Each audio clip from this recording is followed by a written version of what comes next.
జగన్మోహన్ రెడ్డి గారు 5 సంవత్సరాలు ముఖ్యమంత్రిగా ఉండి కూడా రాజశేఖర్ రెడ్డి గారికి అంత ఇష్టమైన ప్రాజెక్ట్ అది అని తెలిసి కూడా రాజశేఖర్ రెడ్డి గారు వైజాగ్ స్టీల్స్ కోసం క్యాప్టివ్ మైన్ కోసం ప్రయత్నించడమే కాకుండా ఆర్థికంగా ఆదుకోవడమే కాకుండా రాజశేఖర్ రెడ్డి గారు అంతా వైజాగ్ స్టీల్ కోసం చేస్తే ముఖ్యమంత్రిగా ఉండి కూడా జగన్మోహన్ రెడ్డి గారు ఒక్క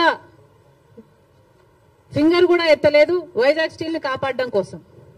ఎందుకు అని అడుగుతున్నాం. వైజాగ్ స్టీల్ నష్టాలలో ఉందా అన్నట్టుగా ఆ గ్రూపుల ఆర్గనైజేషన్లు వచ్చి మాట్లాడితే అయ్యో నష్టాలలో ఉందా అన్నట్లుగా జగన్మోహన్ రెడ్డి గారు ప్రశ్నించడం జరిగింది. ఇప్పుడు చంద్రబాబు గారేమో నోరిప్పకుండా వాళ్ళ చేత కన్ఫ్యూజింగ్ స్టేట్మెంట్స్ ఇప్పిస్తున్నారు. చంద్రబాబు గారిని డిమాండ్ చేస్తున్నాం. చంద్రబాబు గారే మాట్లాడాల్సిన అవసరం ఉంది. చంద్రబాబు గారే ఢిల్లీలో మీడియా కాన్ఫరెన్స్ పెట్టి ఢిల్లీ పెద్దలు కూటమి అందరూ కలిసి వైజాగ్ స్టీల్ ప్రైవేటైజ్ చేయబోము అన్న కాన్ఫిడెన్స్ అన్న మాట ఆంధ్ర రాష్ట్ర ప్రజలకు చంద్రబాబు గారు చెప్పాల్సిన అవసరం ఉంది. ఇవన్నీ ఒక ఎత్తు అయితే ఈరోజు రాజశేఖర్ రెడ్డి గారు ఉమ్మడి ఆంధ్ర రాష్ట్ర నాయకుడిగా 2 సార్లు గెలిచిన నాయకుడు. అలాంటి నాయకుడికి రాజకీయాలు ఆపాదిస్తూ గెలుపు ఓటములను ఆపాదిస్తూ ఈరోజు రాజశేఖర్ రెడ్డి గారి విగ్రహాలను ధ్వంసం చేస్తున్నారు టీడీపీ గూండాలు. ఇది ఎక్కడి న్యాయమని అడుగుతున్నాం. రాజశేఖర్ రెడ్డి గారు మన రాష్ట్రం కోసం ఎన్నో అద్భుతమైన పథకాలు చేయడం నిజం కాదా? మన రాష్ట్ర ప్రజల కోసం తాను బతికినంత కాలం సేవలు చేస్తూ పోరాటాలు చేస్తూ బతకడమే కాకుండా చచ్చిపోయేటప్పుడు కూడా ఆఖరికి రచ్చబండకని వెళ్లి ప్రజల కోసం తప్పించి చనిపోయిన మాట వాస్తవం కదా? మరి అలాంటప్పుడు అంత పెద్ద మనిషి అంత మంచి మనిషి అయిన రాజశేఖర్ రెడ్డి గారి విగ్రహాల జోలికి తెలుగుదేశం పార్టీ వాళ్ళు ఎందుకు వెళ్తున్నారో చంద్రబాబు గారు వాళ్ళ నాయకులు సమాధానం చెప్పాలి. రాజశేఖర్ రెడ్డి గారు ఏదో వైసీపీ నాయకుడు అన్నట్టుగా వ్యవహరించడం జరుగుతుంది. వైసీపీ వాళ్ళు హత్యా రాజకీయాలు చేసుండొచ్చు, గుండా రాజకీయాలు చేసుండొచ్చు, కక్ష రాజకీయాలు చేసుండొచ్చు, మేము కాదంటం లేదు. కానీ దానికి రాజశేఖర్ రెడ్డి గారికి ఏమిటి సంబంధం అని అడుగుతున్నాం. వైఎస్ఆర్ సిపి అంటే యువజన శ్రామిక రైతు party. YS Rajasekhar Reddy party కాదది. వైసీపీలో రాజశేఖర్ రెడ్డి గారు లేరు. రాజశేఖర్ రెడ్డి గారి పథకాలు లేవు. రాజశేఖర్ రెడ్డి గారి ఆశయాలను నిలబెట్టే వాళ్ళు లేరు. మరి అలాంటప్పుడు రాజశేఖర్ రెడ్డి గారి విగ్రహాలను ఎందుకు పగలగొడుతున్నారో తెలుగుదేశం పార్టీ వాళ్ళు ఒకసారి ఆలోచించాలి. రాజశేఖర్ రెడ్డి గారిని ఆయన ఆశయాలని నిలబెట్టే వాళ్లే అయితే రాజశేఖర్ రెడ్డి గారు తలపెట్టిన జలయజ్ఞంని జగన్మోహన్ రెడ్డి గారు ఎందుకు విస్మరించారు?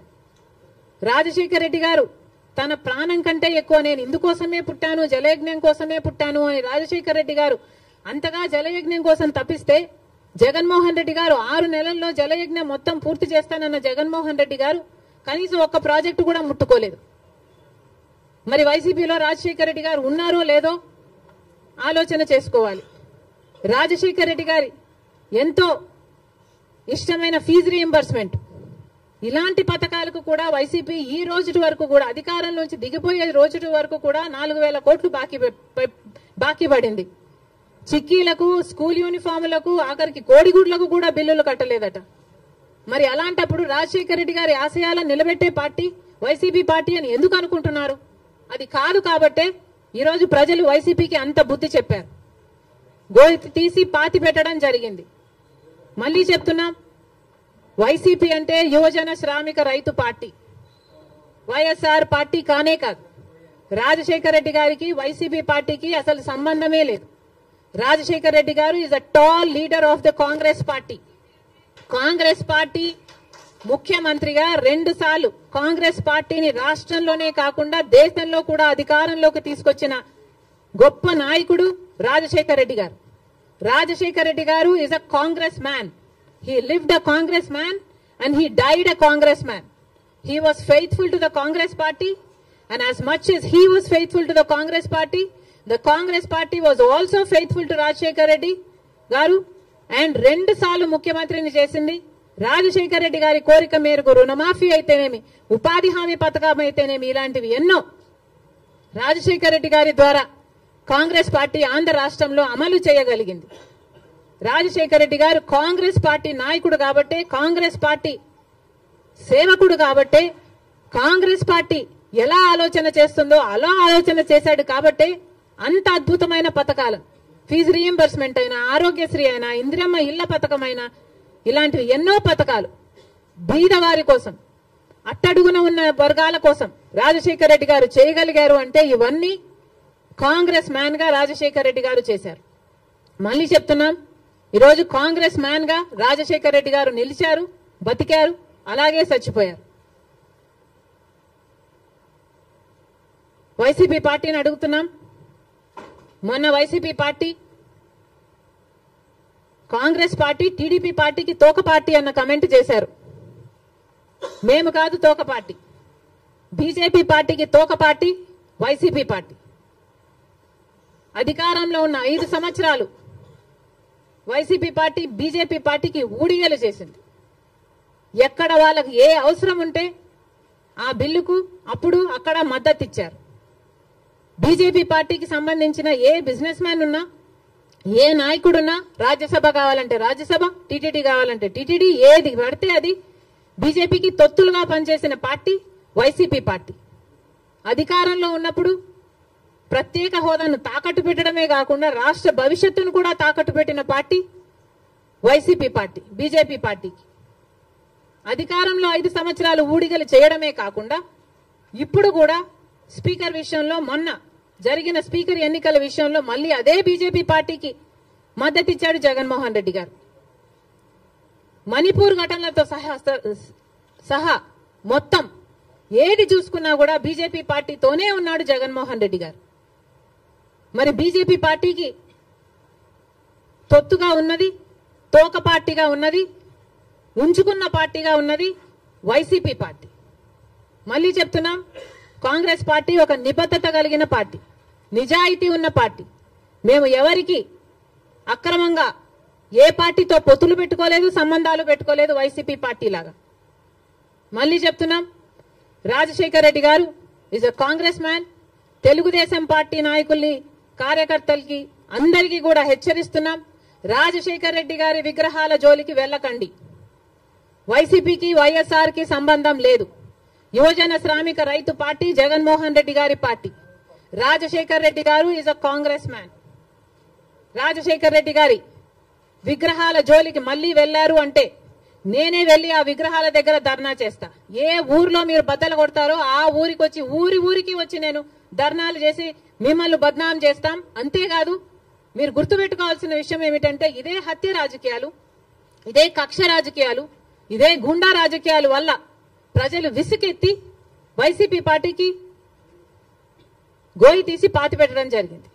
మళ్ళీ అదే తెలుగుదేశం పార్టీకి జరగకుండా చూసుకోండి. కాదమ్మా, కాంగ్రెస్ పార్టీ ఎవరికి తోక పార్టీగా మేము ఎవరికి ఎప్పుడు వ్యవహరించలేదు కదా. మీరు ఎట్లా నిరూపిస్తారు మేము తోక పార్టీ అని? నేను ఇన్ని ఉదాహరణలు ఇస్తున్నా కదా, జగన్మోహన్ రెడ్డి గారు బీజేపీకి ఎలా తోక పార్టీగా మారారు, ఎలా తోక పార్టీగా ఉన్నారు అని నేను ఇన్ని ఎగ్జాంపుల్స్ ఇచ్చా, ఇన్ని ఇన్స్టెన్సెస్ ఇచ్చా కదా. మణిపూర్ అయితేనేమి, స్పీకర్ అయితేనేమి, మీరు బీజేపీ పార్టీ వాళ్ళకి అధికారం ఇవ్వడం అయితేనేమి, మీరు అధికారంలో ఉన్నప్పుడు వాళ్ళు బిజినెస్ లీడర్ అయితేనేమి, ఇవన్నీ మేము చెప్తున్నాం. మీరు నిరూపించండి. కాంగ్రెస్ పార్టీ ఎక్కడ తెలుగుదేశం పార్టీకి తోక పార్టీగా ఉన్నారు? ఒక్క చోట అంటే ఒక్క చోట కూడా మేము బీజేపీ పార్టీకి కానీ, తెలుగుదేశం పార్టీకి కానీ, పవన్ కళ్యాణ్ పార్టీతో కానీ మాకు ఎటువంటి, వైసీపీ పార్టీతో కూడా ఎటువంటి సంబంధాలు లేవు.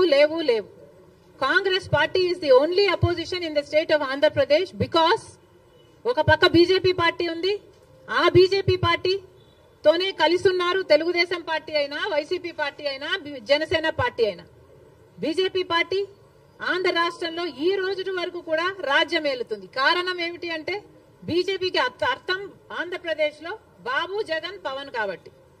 వీళ్ళలో ఏ ఒక్కరు అధికారంలో ఉన్నా బీజేపీ పార్టీ అధికారంలో ఉన్నట్టే. ఎందుకంటే బీజేపీ పార్టీతో వీళ్ళు పొత్తులు పెట్టుకున్న పార్టీలు. ఒకరు సక్రమంగా పెట్టుకుంటే ఇంకొకరు అక్రమంగా పెట్టుకున్న పార్టీలు, అంతే తేడా. ఒకరు బహిరంగంగా పెట్టుకుంటే ఇంకొకరు రహస్యంగా పెట్టుకున్నారు, అంతే తేడా.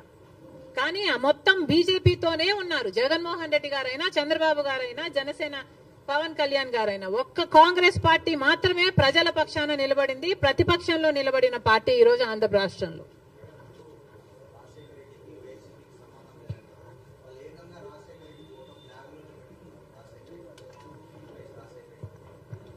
రాజశేఖర రెడ్డి గారి ఫోటోను ఇక్కడ అక్కడ పెట్టుకుంటే సరిపోతాయా? ఇక్కడ ఉండాలి. ఇక్కడ ఉంటే రాజశేఖర రెడ్డి గారి ఆశయాలు ఈరోజు నిలబడిండు. ఇక్కడ లేదు కాబట్టే రాజశేఖర రెడ్డి గారి జలయజ్ఞాన్ని గాల్లోకి వదిలేశారు, రాజశేఖర రెడ్డి గారి ఫీజు రీయింబర్స్మెంట్ గాల్లోకి వదిలేశారు. ఇక్కడ లేదు కాబట్టే రాజశేఖర రెడ్డి గారి ఆరోగ్యశ్రీకి కూడా బాకీలు పెట్టారు. రాజశేఖర రెడ్డి గారు అంతగా చెప్పుకుంటున్నారు కదా, మరి రాజశేఖర రెడ్డి గారి వర్ధంతి మొన్న జరిగిందయ్యా, 75వ వర్ధంతి. ఏం చేశారో చెప్పండి. 75వ జయంతి మొన్న జరిగింది. 75వ జయంతి రాజశేఖర రెడ్డి గారు ఎంత గొప్పగా చేసి ఉండాలి. మరి ఏం చేశాడు జగన్మోహన్ రెడ్డి గారు 75వ జయంతి కోసం? ఇడుపులపాయకి వెళ్లారు. అక్కడ 5 నిమిషాలంటే 5 నిమిషాలు కనీసం కూర్చోలేదు, నిలబడ్డారు. రాజశేఖర రెడ్డి గారికి తూతూ మంత్రం లాగా అక్కడ ఏదో నివాళులు అర్పించామని చెప్పుకున్నారు, అంతేనా? సొంత తండ్రి కదా, 75వ జయంతి చేయాల్సింది, అంతేనా? ఎందుకు సిద్ధం సభలని పెద్ద పెద్ద సభలు పెట్టారే మీరు? పెద్ద పెద్ద హోర్డింగ్లు పెట్టుకున్నారు కదా, కోట్లు ఖర్చు పెట్టారు కదా, ఒక్కొక్క సభకి 30 కోట్లు 40 కోట్లు ఎంత ఖర్చు పెట్టారు సిద్ధం సభలకు? మరి రాజశేఖర రెడ్డి గారి కోసం ఒక సభ ఎందుకు పెట్టలేదు మీరు? 75వ జయంతి కోసం కనీసం ఒక సభ పెట్టడం కాదు కదా, కనీసం వైసీపీ నాయకులు కార్యకర్తలైనా కలిసి నివాళులు అర్పించారా? ఏం చేశారు మీరు? ఇలాగైనా రాజశేఖర రెడ్డి గారి జయంతి జరుపుకోవాల్సింది. 75వ జయంతి కదా, స్పెషల్ కాదా? మీకేం అనిపించలేదా? మా నాయకుడు కాబట్టే, మా తండ్రి కాబట్టే, మా కాంగ్రెస్ పార్టీ ఓన్ చేసుకుంది కాబట్టే రాజశేఖర రెడ్డి గారి కోసం మేము అంత పెద్ద సభ పెట్టడం జరిగింది. దానికి పెద్ద పెద్ద నాయకులు, ముఖ్యమంత్రులతో సహా, పక్క రాష్ట్రంలో ఉన్న వాళ్ళతో సహా, మంత్రులతో సహా రప్పించడం జరిగింది. సోనియా గాంధీ గారు అయితేనేమి, రాహుల్ గాంధీ గారు అయితేనేమి రాజశేఖర రెడ్డి గారి కోసం అంత గొప్ప గొప్ప మెసేజ్లు ఇప్పించడం జరిగింది. ఇవన్నీ మేం చేశాం. మీరేం చేశారండి? మీరా రాజశేఖర రెడ్డి గారి వారసులు? ఏం చేశారు మీరు రాజశేఖర రెడ్డి గారి 75వ జయంతి కోసం?